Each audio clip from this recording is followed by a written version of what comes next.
Welcome, excellent viewers, to Animal World, our co-inhabitants.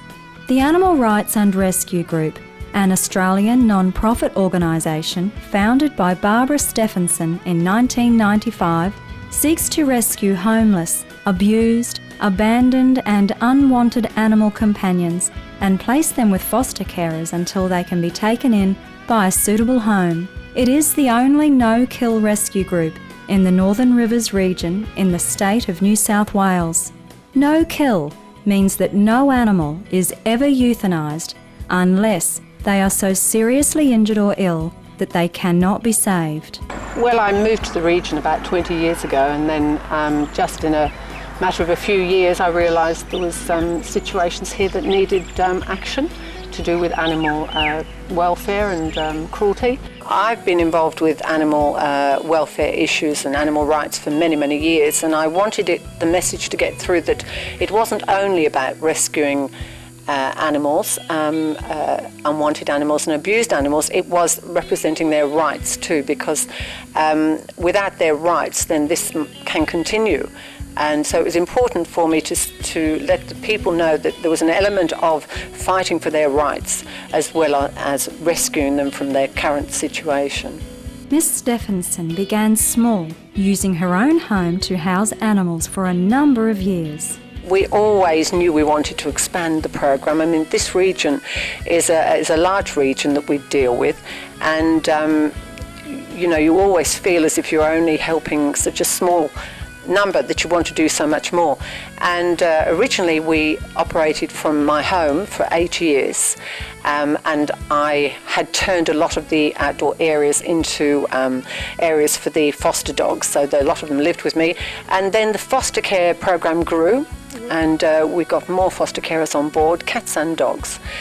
And for 8 years we operated from that private home. But we had planned, we always had a goal of building a centre, and the next step was in 2005 we moved into our centre here that we built in Lismore. Non-kill in itself is still very new in Australia. They are still very geared towards the traditional shelters, which have a deadline date, instead of having the belief that all animals given an individual care can be rehabilitated and rehomed. Our animals live in foster care homes, which is very different, so they get individual treatment. Sadly, a lot of them are abused, and it takes a while for them to recover, and so that's part of our program. The rescue involves whatever they need to recover, whether it's veterinary treatment or emotional healing. And foster homes are the only way you can do that. Since its humble beginnings, the group has rescued and rehomed over 10,000 animal companions. How many animals do they save on an annual basis? The number has grown every year from 1995, so the current figure is well over 1,200, closer to 1,500 last year. And they go into foster care. All the animals live in private homes, which is a wonderful system. There's an organisation in America that has a wonderful slogan that every day the animal is with that organisation and with their foster carers, they will be even more ready for their adoption. They will be more adoptable. And that's true because you bring training in and the socialisation, and you just get them ready for that new home. And also it gives us a great insight into what they can deal with for their new home. And we match the home to the animal's needs and not the other way around. Let's now meet Jennifer, a volunteer with the group. I decided to come up here one day a week and do what I could to help. It's a very worthwhile cause. Makes you feel really good working for an organisation that you know doesn't euthanise animals. What Barbara and all of her foster carers and volunteers do here is, I think, a really, really worthwhile and wonderful. Animals have no voice, and so we have to speak for them, and so many of them are abandoned. And as you can see, all these little animals here are absolutely beautiful little things, and they're so dependent on us for their welfare. So, like beautiful Ruby, No, it's a really great place. The group also assists local residents in rehoming their animal companion if they feel they are unable to care for them any longer. Sometimes the group can resolve issues so that rehoming is not necessary. And we also help with people that ring and they feel that they have to rehome their pet. So we'll then tell them the truth about the statistics and what's happening in shelters and pounds, the high number of animals that are killed. And they're often very shocked when they realise that they might have even been putting their own dog into that same situation. So we start talking about how can we help. We've even gone out and built fences numerous times where they say they're having problems with the dog jumping. We'll do temporary care. We'll get dog training for them. We'll go out there and visit the pet and see what's going on with the situation. Give them some confidence and some faith again, because that's what they often need, you know. And also, we tell them that if you still feel you can't cope, we will rehome your pet, but we'll do it safely. Please stay tuned to Supreme Master Television. We'll be right back with more on the wonderful work of the Animal Rights and Rescue Group in New South Wales, Australia.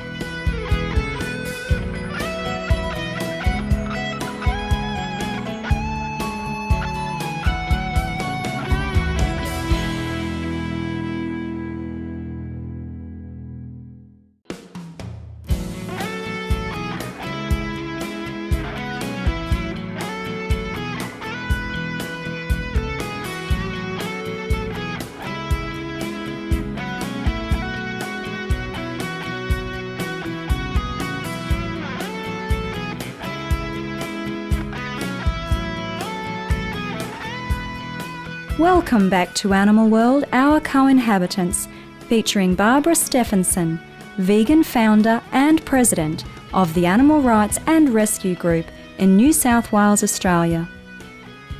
Another way the group assists their community is by taking care of the animal companions of those who are hospitalised.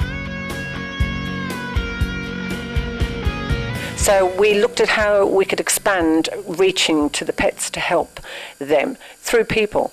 And so we developed a relationship with the local agencies here, such as the hospital, the Women's Refuge, the Richmond Mental Health Clinic. And so we found that their programs don't actually include any assistance for their clients' pets. And so we've worked with them closely for about 8 years, where we're often going into people's homes to look after their pets while the people are hospitalised or while they're going in for regular treatment. And some of those social workers actually just call us the moment they know that their client's going to hospital or has had a breakdown or is in need of some treatment. And while that's helping people, it's still reaching the pet that needs help. One of our main aims is to do everything we can to keep a pet in its home, because otherwise the alternative, it may end up in a shelter in a pound. So it's vital that you provide assistance and support. If that pet has got a loving home and a person that cares about it, but they're having a crisis or ill, then you do everything you can to keep that pet there until the person's back on track again. Some people may feel a need to talk to someone about whether they should adopt an animal companion. Miss Stephenson now relates a touching story about a group volunteer who assisted an elderly gentleman named Keith, who was undergoing challenging times. We're always here to talk to people, you know, and I think that's how we manage to see some of the most wonderful stories, because a lot of people don't know who to talk to. You know, there's not a lot of places you can go to talk about companion animals. You've got your vet clinics. But that, obviously, if you don't have a pet, you can't go there. So they can come here and talk to us. And we find an area that we're often helping is with the senior people. They get to an age where they feel they shouldn't have another pet, and maybe they're not getting the support from their family to have another pet. And there's one story that was just epitomised the whole thing. And a dear gentleman rang us, and he was very unsure of himself on the phone whether he should be doing this, but he just wanted to talk to somebody. And he'd sadly lost his wife and his old dog in a very short space of time. And he was just lost. And he was ready to give up. And he just thought he'd feel his way and see if we could talk to him. And so, of course, we did. And we encouraged him to consider and to look at a few of our little dogs. He wanted a little dog. And we just had one really perfect for him, and that was Reggie. So anyway, our volunteer, Louise, and our volunteers take a lot of time with each case, took that case on, and she went to his home and talked to him and explained and checked the garden and whatever. And then she helped Reggie and Keith. She did the introduction. And Reggie and Keith are absolutely inseparable. It's beautiful to see. I drive home through a particular part of Lismore every day from work here, and I go up this particular main road, and nearly every afternoon there's Keith and Reggie marching down the road with the lead on, having their walks, and he is just so bright now. But, well, both of them are very bright. And Keith brings Reggie over here in the taxi, every couple of weeks, just to see us and to have someone to talk to. And that's just a person that would not have had a friend and would not have had company and would have just, lived the last few years alone. So taking the time to talk to people about all sorts of different kind of adoptions really works. We greatly appreciate animal rights and rescue groups' deep dedication to finding abandoned and unwanted companion animals new homes.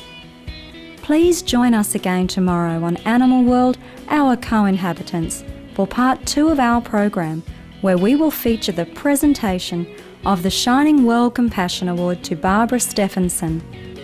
For more information on the Animal Rights and Rescue Group, please visit www.animalrights.org.au. Good friends, it was a pleasure having your company on today's program. Up next is enlightening entertainment after noteworthy news here on Supreme Master Television. May love always encompass our planet. For more details, please visit www.suprememastertv.com/HL/AW.